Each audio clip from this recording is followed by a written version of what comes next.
Previously, the Korean team kept fighting off the ants heading back to their nest.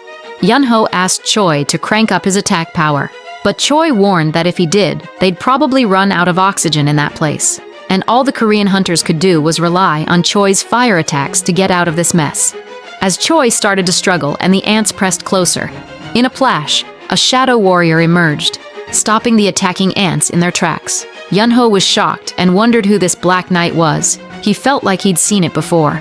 The shadow then sent a signal back to Jinwoo, who was in the city. Realizing how critical the situation was, Jinwoo immediately activated his skill, Return. Meanwhile, a cameraman freaked out as two huge ants charged straight for him. Fear filled his face as he resigned himself to his fate. Suddenly, both ants were pierced by a sword, which was Igris's sword. Meanwhile, back at the broadcasting station in Korea, the crew shut down the live broadcast after seeing the desperate condition of the S-rank hunters who were on the brink of death. One of the crew members told the broadcasting chief that they were getting flooded with complaints from viewers. The chief felt like the broadcast couldn't go on, but just as he was about to give the order to shut things down, a crew member reported a mysterious figure suddenly showing up at the raid site. The chief stared at the monitor in disbelief and ordered the broadcast to continue no matter what. Deep down, he knew Korea's fate was now in the hands of this hunter. Meanwhile, Jinwoo had arrived at Jeju Island, right in the middle of the ant monster nest. Calm but determined, Jinwoo stood at the front lines with all his shadow warriors, facing down the hundreds of ants ready to strike. Jinwoo called for Iron, and without hesitation, Iron activated his taunting cry skill, provoking all the ants in the nest.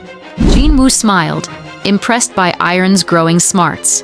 Then, he readied himself for battle, gripping the Demon King's dagger. In the blink of an eye, Jinwoo moved like lightning, slashing and cutting down several ant monsters in one deadly sweep. From behind, Tusk activated a magic barrier to protect the wounded hunters. Ma Dongwook watched in confusion, not sure what was happening. Yunho explained that with Jinwoo's presence, they didn't need to worry anymore. Meanwhile, Jinwoo was moving non-stop, slashing ants at a speed too fast to follow. Beside him, Igris showcased his deadly swordsmanship, taking down enemies with incredible precision. Iron went wild, tearing through every ant that dared to come near, while Tank unleashed brutal attacks, easily swallowing up several ants. In the middle of the fierce battle, Jinwoo realized they needed to end as fast. Standing among the scattered ant corpses, he calmly said one word, "Arise." In seconds, the dead ant bodies were taken over and transformed into new shadow warriors with a dark, menacing aura. The cameraman watching the scene felt a chill run down his spine, unable to believe what he was seeing. Moments later, the cameraman got a direct order from the broadcasting center to air the footage immediately, as the whole country was watching the event live. On the battlefield, the shadow ants launched an attack, mercilessly slaughtering the other ants without hesitation. As the battle raged on, Jinwoo approached the injured hunters and handed out potions to heal them. The hunters were bewildered, shocked to see their wounds disappear as if what had just happened was beyond their understanding. Jinwoo then checked on Hunter Cha's condition, while Ma Dongwook looked worried because Cha was still unconscious. Jinwoo stated that Cha was in critical condition, and his current power wasn't enough to heal him. With the ant nest temporarily cleared, Jinwoo ordered the hunters to leave before more ants swarmed in. Suddenly, Jinwoo felt a terrifying aura from a new monster ant entering the nest. The monster approached, mumbling something about searching for a king. Yunho was shocked to see the Ant King and realized that Ruji might be dead. Jinwoo stood up and told Ma Dongwook to take care of Hunter Cha while he faced the Ant King. The Ant King walked up to Jinwoo and asked if he was the king of humans. Jinwoo responded sarcastically, asking if now even insects could talk to him. Jinwoo and the Ant King stood facing each other, each radiating an intimidating aura. Then, the Ant King provoked Jinwoo by releasing an even more intense aura. Jinwoo grinned and said, "Now you seem more like a bug." Meanwhile, the Korean television media was reporting what came in from the broadcasting center. The report confirmed that Hunter Min Byung-gyu was dead, and the fate of the other hunters in the ant nest was still unknown.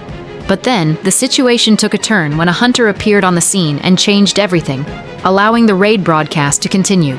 The public was shocked to see Hunter Sun Jinwoo on Jeju Island, facing off against the Ant King. On the other side, Matsumoto, the chairman of the Japanese Hunter Association, was furious about the ants killing Go-Teruji. Reiji reported that the Ant King had reappeared in the nest. Matsumoto angrily asked if this meant that the Korean hunter was still alive. Reiji confirmed it, saying that now someone with magical power equivalent to the Ant King had appeared. Matsumoto cursed the situation and ordered his assistant to turn on the raid broadcast in Korea immediately. Meanwhile, in Jinwoo's mother's apartment, she called Jina to help turn on the TV. She was worried and told Jina that her brother had just stepped out. Jina started to feel suspicious and rushed to her brother's room. When she opened her phone, her face went pale in shock. Her brother was already on Jeju Island. Even Mr. Go-Gunhee was excited to see Hunter's son Jinwoo on the screen, saving hunters during the raid on Jeju Island. Back in the middle of the battle, after releasing an intense aura, the Ant King suddenly struck Jinwoo with a heavy punch. The blow destroyed the ground beneath him, creating a huge explosion. The hunters, feeling the impact, began to worry, thinking Jinwoo had been severely injured by such a powerful attack. The Ant King sneered, calling Jinwoo weak and saying he wasn't the true king. However, as the smoke slowly cleared, Jinwoo stood tall, completely unscathed. The hunters were stunned. They couldn't believe Jinwoo had survived that brutal attack without a scratch. Jinwoo immediately counterattacked. Using his Dominator's touch skill, he pulled the Ant King toward him. In a flash, Jinwoo slammed his fist into the Ant King's face, sending the creature flying into a cave wall. The hunters couldn't believe their eyes. They wondered how a mage like Jinwoo could possess such physical strength. Even though the Ant King was thrown back, he quickly got up and attacked again. Ant King struck with both arms, but Jinwoo calmly blocked using his left arm. The impact shattered the ground beneath them. Jinwoo retaliated instantly, but was kicked at the same time. They hit each other on the head, creating a huge energy wave around them. Even the cameraman almost fainted from the energy wave.